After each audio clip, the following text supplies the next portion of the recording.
Okay, topic change. Artillery. How effective was indirect or direct artillery at disrupting, damaging, or destroying armored vehicles?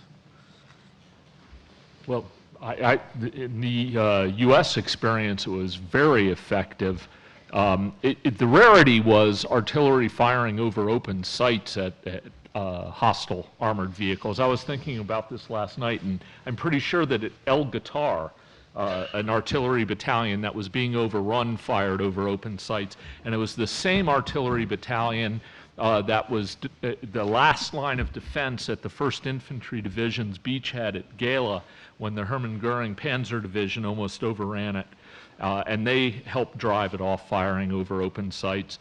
And the Salerno landing also was almost overrun, and among the key reasons it wasn't was artillery firing over open sites. But by the time that the fighting in Normandy is going on, the U.S. Army, as I said earlier, has the ability to mass artillery fires against individual armored vehicles, and you see that happening with some regularity. In fact, the Germans kind of complained about it as being unmanly. Come on out and fight instead of just shelling us. And by the time the advance reaches the German border, in the separate tank battalions, they're starting to put an officer, often the S3, up in artillery observation light aircraft, and they fly ahead of advancing columns and can actually call in artillery before there's even contact on the ground.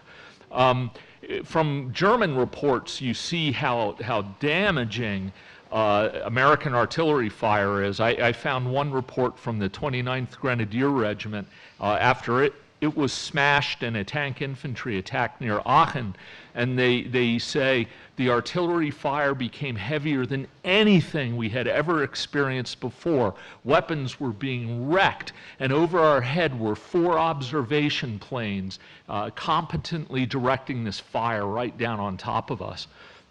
In a German counterattack against the 2nd Armored Division, which you don't hear much about because the Germans kicked our butt, at Pufendorf, 3 Royal Tigers were knocked out by indirect fire. Okay, let's start with HE. What was the utility of a HE round in your tank against other tanks? Well, American tankers often fired their first round at a hostile tank with an HE, and that was because they didn't know what they were going to run into. So they typically kept an HE round in the tube because most targets that would be appropriate.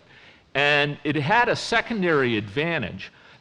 If you hit the target, it might rattle them, and if you missed it, it was much easier to tell where your shot was going than if you had fired an armor-piercing round.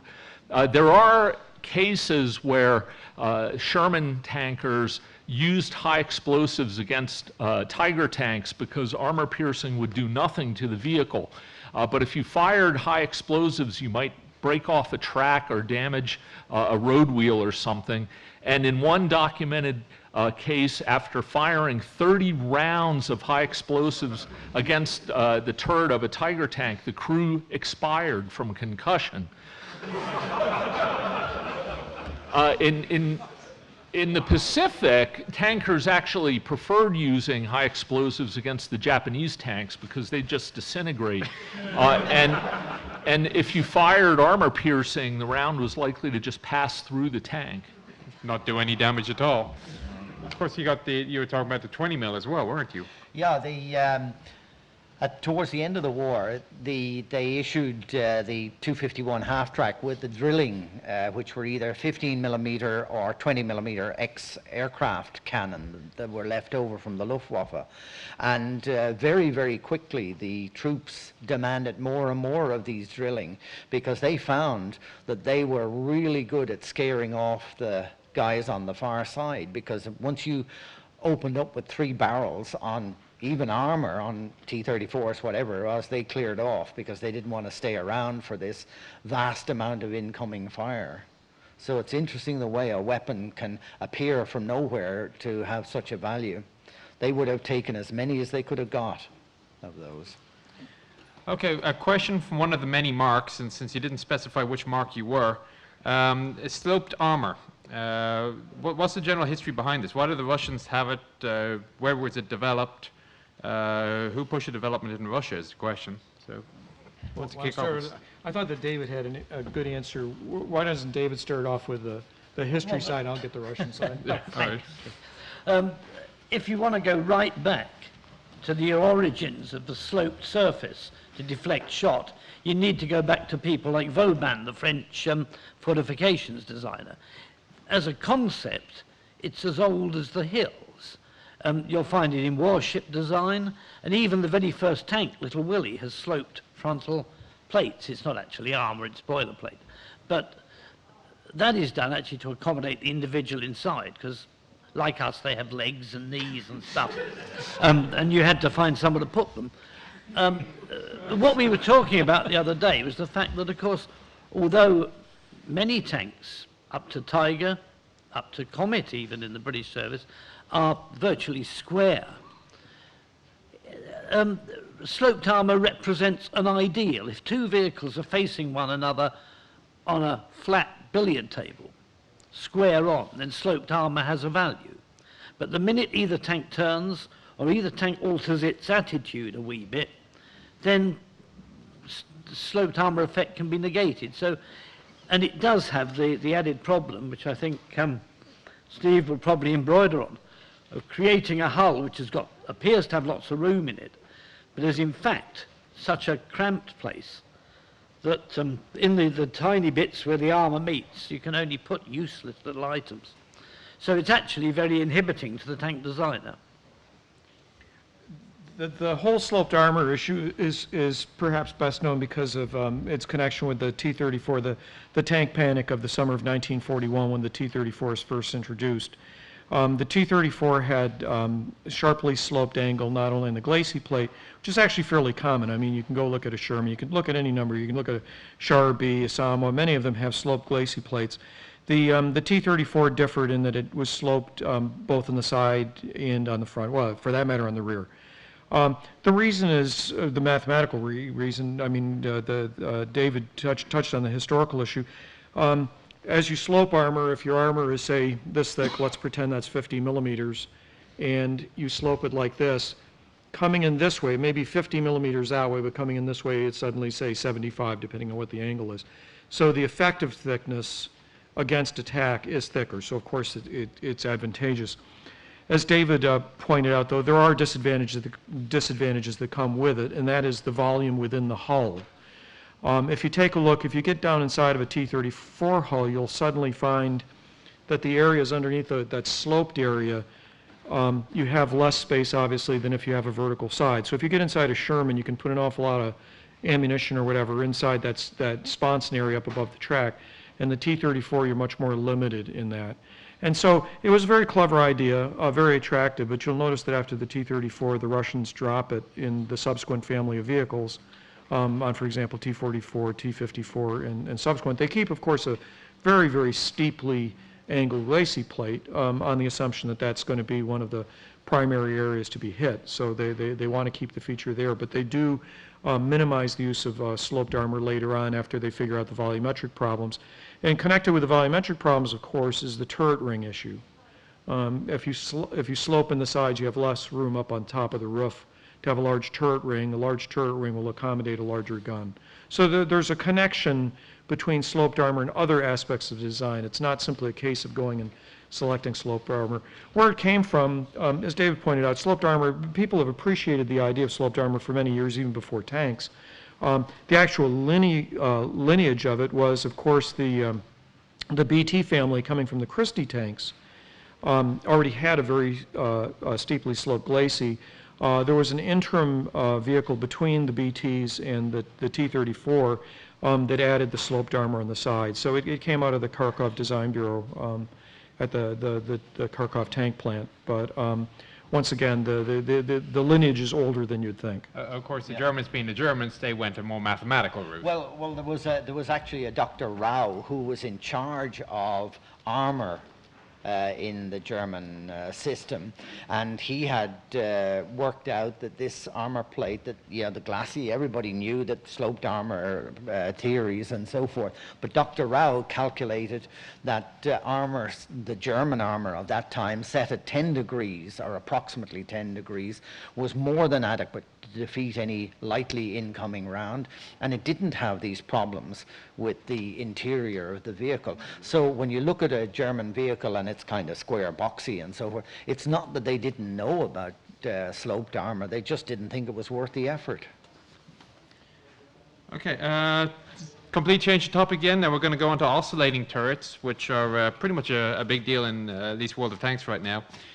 We know that the French, of course, were heavily into it, and the Americans had quite a substantial oscillating turret program, yet only the FL-13 turret was the only one to actually go see service. What was the problem with them? You want to take Ken or Well, I always thought they had difficulties with armor envelope, that with the moving parts there, how do you ensure a proper armor envelope for the turret in every aspect of its in its position? I don't know how they handle that, and also the auto loaders that were supposed to go with them seldom worked as desired. And the reason it probably worked in the light tank was that you weren't really concerned about making it invulnerable. No light tank is designed to take much in the way of hits, so you could get away with it with them. Just my best guess. There's actually been a return to, they're not actually called oscillating turrets, but they're externally mounted guns. But the way that they get around it is that in your traditional oscillating turret, you have the turret crew. In an externally mounted gun, of course, the crew is not within that envelope. The crew is down below it. And that couldn't be done in World War II because they didn't have the various electro-optical devices and other fire control items that we have today. So you had to have the crew up in the turret, and therefore you had these issues that Ken pointed out. Sorry, the only other thing that I would add, and it's something that we're actually told by a Frenchman, we had to drug him first, what he told us, is that the nature of the oscillating turret, the fact, and you can see it on the AMX-13 over there, one half moves against the other half, it proved impossible to seal them, either for water immersion or worse still for NBC type attack. You couldn't pressurize the turret and keep the gases out, because it was getting in all the way round, and that was always put forward as one other reason why they look good, but in practice have their limitations. Okay, Rick, where are you? This is a bit of a tangent, but it's an interesting question. Go ahead. Yes, and please, before you dive in, let me repeat it for the microphone. Yeah, so the question is, how prevalent were flame tanks used in European theater, basically? That's a type of... So flame tanks, the Wasp was actually the one mentioned, but what was their usage in Europe? I'll cover the American side. I'm writing a book on that right now. In the U.S. Army, yeah, I'll also comment on the Russian side as long, and I know somebody who's written it on the British side. On the U.S. side, the attitude of the armor force was we don't need them. And this is in 1942, 1943, when they would have been developing the weapons that would have been used in 1944. The feeling was they didn't need them. The experience in Tunisia and in Italy was that they weren't really applied. Part of it was just this general attitude, we're not going to face fortifications, we don't have to worry about this issue. As soon as they hit the West Wall, there's big concern. There was actually some foresight in the European theater in the sense that at SHAFE level, there was an AFV and weapons section that was looking at the whole West Wall problem, the German fortifications along the border, and they had determined as early as the middle of 1943 that they were going to need flame tanks to deal with the bunkers. And they put out a requirement. It went in two directions. One went back to the States saying we need flamethrowers. The Chemical Warfare Service was working on them. These were what are called auxiliary flamethrowers, the little ones that are stuck down in the ball machine gun mount. At the same time, and David, I'm sure will cover the issue of British development, they had been given demonstrations of the British Crocodile, and an order was placed. Saying that an order was placed is a bit of a simplification, but in the summer of 1943, the U.S. Army indicated it wanted 100 Sherman Crocodiles. Didn't want Churchill Crocodiles, the existing type wanted Sherman ones. That order was canceled. It was restarted again in February 1944 for Normandy. It was part of a broader order of British funnies for the U.S. Army for Normandy. That didn't happen in time because the U.S. Army, unfortunately, requested not the same system that Crocodile used. They used the same trailer, but the flame gun, they didn't want to give up the bow machine gun. They wanted to have a separate flame gun. It's just complicated to design that, so it took several months. Those Sherman Crocodiles, the order was eventually canceled, forward built. They saw service in the Battle for Ulich, February 1945, during the fighting along the Royal River. So that was unsuccessful. On the little auxiliary flamethrowers, they got them. The main problem with the auxiliary flamethrowers was range. The Crocodile had a nice big compressed air tank. It was back in the trailer, had very, very good range. The little auxiliary ones didn't have enough pressure, and the problem is, by this stage of the war, the Germans have the Panzerfaust. And so the Panzerfaust had greater effective range than the flamethrower, so all of the after-action reports that you see from the U.S. side is, it sounds like a great idea, we really need something to do with bunkers, but the problem is that to use the flamethrower effectively, we have to get within Panzerfaust range, and everybody's really scared to do that when you got this big tank of compressed air and this big tank of fuel sitting up in the front of the hull. So I would say that flamethrowers in the European theater were not a complete failure, but not very effective, unlike Pacific. I don't know if you folks are interested in Pacific. Pacific's another story. Well, yeah, let's go on to the British side then. Well, I mean, the first thing to note is I think we're all terrified of fire. It's the one thing we've been brought up to be terrified of. And when it's coming at you out of a tank, coupled with a kind of roaring noise, all the fears of your childhood are reinvented. If you're in a pillbox, which is just enveloped in flame, and it's not just liquid gasoline, this is a thickened stuff which sticks and continues to burn. You can see why the Crocodile, with its extra range, was so effective. I think the US Army, certainly 141 RAC helped out at Brest, wasn't it? And they say that usually the Germans could find a clause in their contract which said, this is the time to give up. The